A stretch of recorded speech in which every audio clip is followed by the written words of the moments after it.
Well, Deb Murphy wrote this story for Sierra Wave Media, and Deb writes that, noting back in the day, if someone had told her that she'd be watching four guys in suits discuss the addition of cannabis oil to brownie dough, she'd have said they were nuts.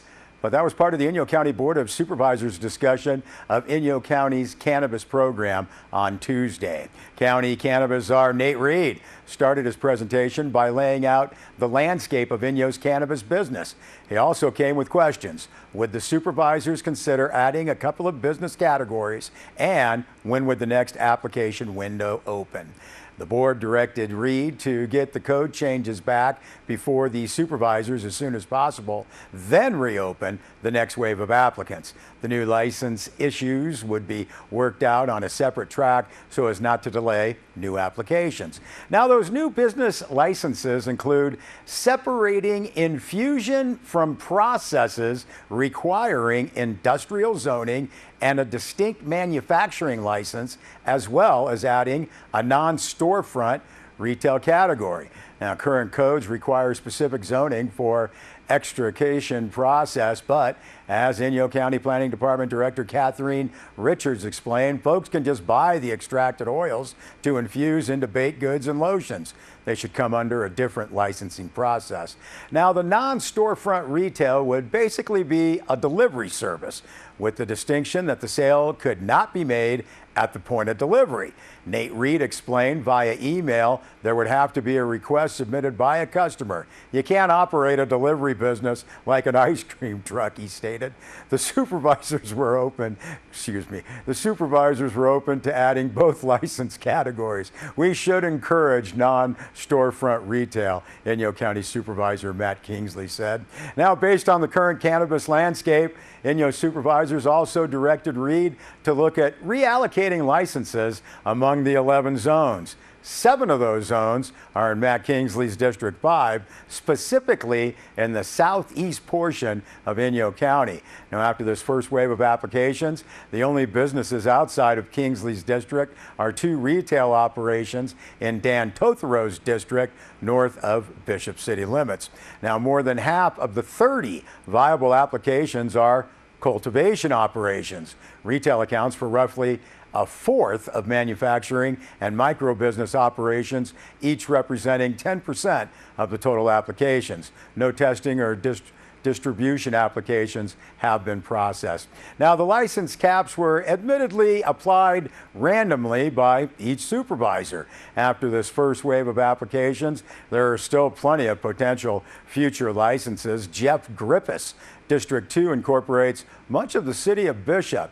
Now, the Bishop City Council opted not to allow any cannabis businesses. No zoning within Rick Pucci's District 3 allows for cannabis businesses, and Mark Tilleman's District 4 has limited interest and limited zoning. Thank Deb Murphy for that report. We'll also note Deb filed a story on the recent Owens Valley Groundwater Authority. You can see that on our website, sierrawave.net.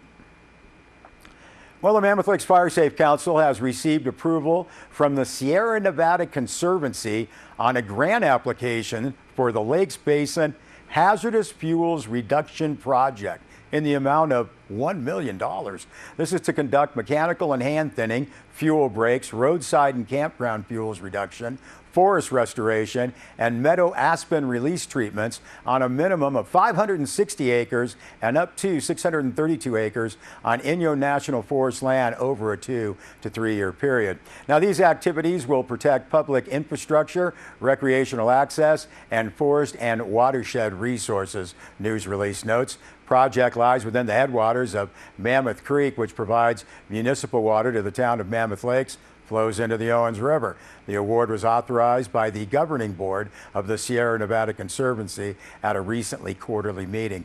Now, the application for the grant was initiated by the Mammoth Lakes Fire Safe Council with support by Mammoth Community Water District, Mammoth Lakes Fire Protection District, United States Forest Service, Town of Mammoth Lakes, Mono County Board of Supervisors, and the Los Angeles Department of Water and Power. Got 2 full press releases posted on sierrawave.net.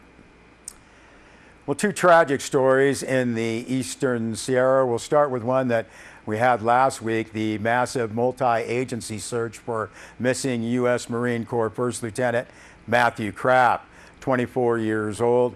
Matthew Kraft set out on a solo ski and hike trip February 24th with an itinerary to complete the 195-mile Sierra High route on March 4th or 5th.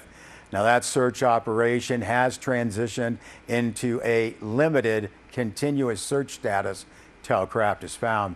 Now, a news release notes that backcountry snow instability and weather issues, including high winds, made for a significant challenge for search crews. Both aerial and ground searches have identified avalanche activity, cornices, and snow bridges throughout the wilderness, including along the Sierra High route. Now, the search zone has been determined to be larger than the state of Rhode Island and consists of the 195-mile Sierra High route as well as multiple points of potential exit.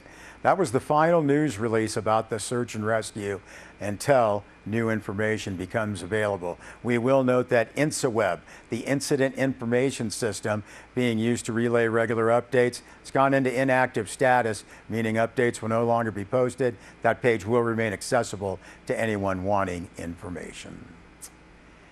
And Tuesday of this week at approximately 3:50 p.m., Mono County Sheriff's Office received a 911 call reporting that a person was seen falling from the cliffs above Twin Lakes across from Tamarack Lodge north of Hole in the Wall. The Mono County Sheriff's Dispatch immediately sent personnel from Mono County Paramedics, Mammoth Lakes Fire Department, and Mammoth Lakes Police Department. Paramedic and firefighter personnel hiked up to the location of the fall and determined that the individual died as a result of that fall. Mono County Sheriff's Office responded to handle the coroner's investigation. The deceased was identified as Justin Koshnevas, 31 years old, from Los Alamitos. His next of kin was identified shortly after his body was recovered. Now, that news release notes that it appears Koshnevas was alone, came across the ridgeline from Dragon's Trail, which is out of bounds from Mammoth Mountain ski area. He was possibly attempting to ride Hole in the Wall, a popular backcountry chute, but it is not accessible from that approach. Koshnevas' snowboard was found along the path of his descent. Mono County Sheriff's Department news release says that this tragic incident is a reminder that ski area boundaries are established for everyone's safety. Anything outside ski area boundary is considered backcountry, and the decision to enter backcountry should be made with great care. Always ride with a partner, have a plan, know your route, and carry the proper equipment. We'll be back with more news.